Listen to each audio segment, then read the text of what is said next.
consolidated earning per share is based on income attributable to the controlling interest. Jadi maksudnya adalah laba per saham dasar konsolidasi itu sama dengan laba bersih konsolidasi yang tersedia untuk si pemegang saham biasa induk gitu kan. Jadi dia setelah mengurangi dividen kan, kemudian dibagi rata jumlah saham biasa induknya itu yang beredar selama periode tersebut gitu kan.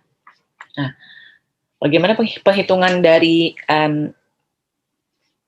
laba per saham konsolidasi itu tuh sebenarnya lebih rumit ya. Jadi kontribusi anak perusahaan dia terhadap terhadap EPS ini itu dia berbeda dengan kontribusinya terhadap laba bersih konsolidasi karena dia ada perbedaan asumsi yang will be this one, ada different underlying assumption katanya di sini. Nah jadi maksudnya adalah jadi maksudnya gini, persentase kepemilikan yang dimiliki di dalam entitas konsolidasi dan juga total laba ya dari anak perusahaan yang ada gitu untuk pemegang saham biasa itu dapat berbeda juga. Jadi ketika dalam penghitungan laba per saham itu persentase kepemilikan induk itu seringkali berubah. Kalau misalnya obligasinya itu bisa dikonversi. Jadi kalau ada convertible bond misalnya nanti ya, dan saham preference-nya itu juga dapat dikonversi kayak convertible preferred stock misalnya dari anak perusahaan, itu nanti diberlakukan sebagai saham biasa dan opsi begitu, serta waran juga kepada anak seakan-akan itu nanti telah dilaksanakan. Nah jadi laba anak perusahaan yang tersedia untuk pemegang saham biasa itu dapat berubah kalau misalnya obligasi dan saham preferennya itu diberlakukan sebagai saham biasa untuk tujuan penghitungan consolidated earning per share. Jadi beban bunga atau dividen preferennya kalau misalnya jika misalnya udah dikurangi jadi harus ditambahkan kembali gitu kan penghitungan laba anaknya itu untuk pemegang saham biasa. Kalau misalnya kalau misalnya dianggap sebagai saham biasa gitu. Nah, bagaimana dengan penghitungan laba per saham dari dilution konsolidasi ini gitu kan? Jadi how to compute the diluted consolidated earning per share. Nah, so the parent share of consolidated net incomes normally is the starting point katanya. Starting point in the computation of diluted consolidated EPS. Nah, kemudian dia adjusted for the effect of parent subsidiary dilutive security. Jadi informasinya itu be like this. Diluted consolidated EPS itu pertama ini adalah parent share ya. Jadi formula ini sebenarnya dia menunjukkan ini ya penyesuaian atas laba bersih konsolidasi dan juga saham biasa induk yang beredar yang diperlukan untuk apa? Untuk menghitung nanti berapa diluted consolidated EPS. Nah, so right. Jadi kita coba lihat ya kalau misalnya contohnya. Ya. Jadi secara umum sebenarnya kayak securities gitu kan ya. Jadi surat berharga dari induk itu dapat dikonversi atau ditukar jadi menjadi saham biasa induk. Ini harus dimasukkan nanti ke dalam saham yang beredar jika bersifat dilusi. Nah, ketika obligasi itu bisa dikonversi, itu dianggap sebagai saham biasa dan saham biasanya tambahan itu dimasukkan ke dalam denominatornya nanti kan dalam denominatornya, maka penghematan bunga dari pajak itu harus ditambahkan kembali ke dalam pembilangnya atasnya. Nanti kita lihat kalau ada contohnya. Nah, dividen untuk saham preferen ini dia terus diklasifikasi sebagai saham preferen dikurangi dari pembilangnya, kan? Dan untuk dividen saham preferen yang tidak dikurangi jika saham preferen itu dianggap sebagai saham biasa. Oke. Jadi sebenarnya ada dua adjustment gitu ya, ada dua penyesuaian gitu dalam pembilang yang numeratornya itu terkait dengan jumlah laba anak perusahaan yang kita masukkan ke dalam penghitungan LPS ini. Pertama itu adalah the parent's portion of subsidiary income available to common shareholder adalah deducted, so adjusted income number can be substituted. Jadi maksudnya bagian induk perusahaan atas laba anak perusahaan yang tersedia untuk pemegang saham itu dia biasa dikurangi. Jadi sehingga bisa disubstitusi dengan angka laba yang disesuaikan.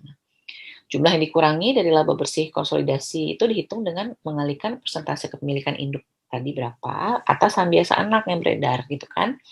Dan dengan laba perusahaan anak. Nah, itu juga dikurangi, itu sebenarnya setelah dikurangi dengan dividen. Nah,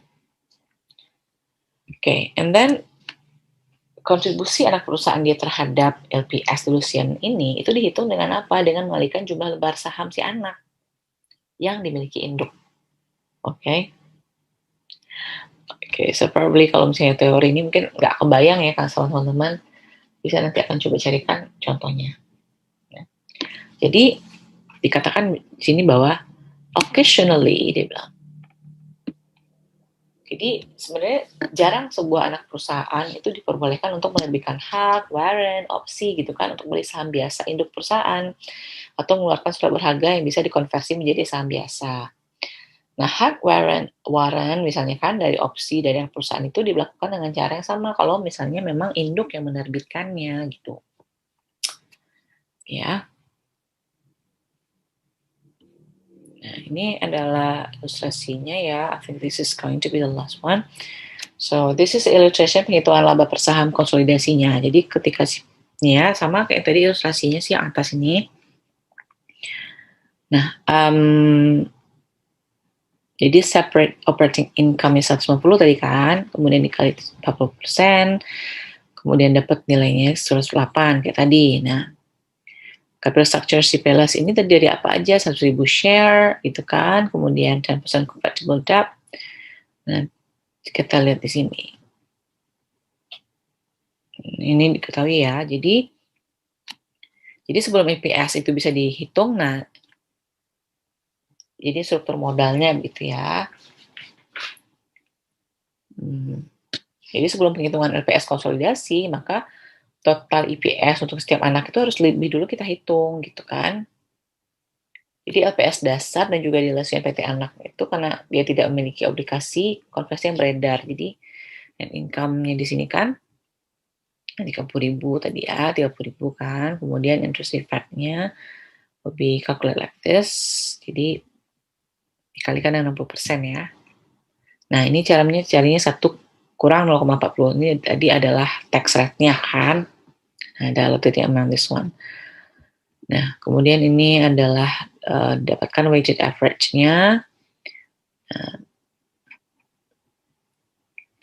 Ini dapat yang conversion itu 4.000 ya. Ya, convertible itu 4.000 kan. Sehingga dapat earning per share untuk yang basic adalah 1,5 dan diluted adalah 1,4. Ya. Nah kemudian ini adalah consolidated earning per share atau laba per saham konsolidasi. Nah, laba per saham konsolidasi ini tuh sebesar 980 itu tuh atau 0,98 ya. Itu dia berdasarkan weighted average dari saham yang beredar gitu kan. Kemudian 0,8 itu asumsinya adalah dilusinya secara penuh. Oke. Dari mana kita dapat ini? Kita lihat di sini. Oke. Nah, kita lalu di sini. Teman-teman bisa lihat. Jadi tadi kan ini numeratornya ya. Kalau tadi kan model rumusnya tuh yang kayak ke samping. Ini teman-teman bisa mengerti melalui informasinya seperti ini. Oke.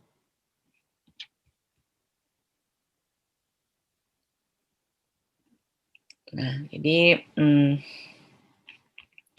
ini dikurangi 24.000 kan ya.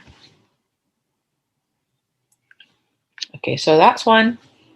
How to calculate earning per share berdasarkan laba per saham konsolidasi ini nanti. Jadi ada item-item yang akan ditambahkan di sini ya. Jadi so have to be careful with that. So I think that's enough for the explanation. So thank you. Assalamualaikum warahmatullahi wabarakatuh.